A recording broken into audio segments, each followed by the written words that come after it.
de la Coupe du Monde.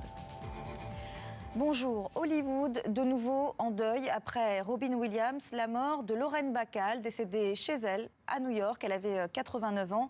Un regard, une voix, 70 ans de carrière avec son lot de films cultes. Un parcours hors norme que nous retrace Alexandra Usan. You know how to whistle, don't you, Steve? You just put your lips together and blow. Cette réplique a fait le tour du monde. Avec sa voix grave et son regard bleu profond, c'est en 1944 que Lauren Bacall devient l'une des plus grandes stars d'Hollywood. Envoûtante, féline, la jeune actrice se fait connaître du grand public en jouant dans Le Port de l'Angoisse.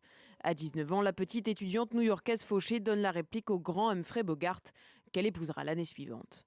Un couple de légendes est né et la carrière de celle que l'on surnomme désormais The Look est lancée. Mais pour la jeune femme, Hollywood, c'est surtout son histoire d'amour avec Bogart. Au total, le couple tournera ensemble 4 films, souvent très noirs comme Le Grand Sommeil ou encore Les Passagers de la Nuit en 1947. Dans les années 50, la femme fatale s'essaie aussi à la comédie dans Comment épouser un millionnaire aux côtés de Marilyn Monroe. Mais lorsque Bogart meurt d'un cancer en 1957, Lauren Bacall met un coup de frein à sa carrière hollywoodienne. La jeune veuve de 32 ans se tourne alors vers les planches de Broadway et ne fera plus que quelques rares apparitions sur le grand écran. Ce n'est qu'en 2009 que Lauren Bacall reçoit son premier Oscar, un Oscar d'honneur pour l'ensemble de sa carrière.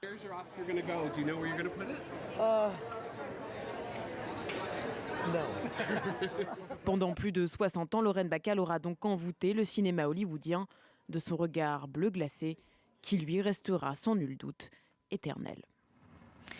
À Gaza, les négociations toujours dans l'impasse au dernier jour du cessez-le-feu. La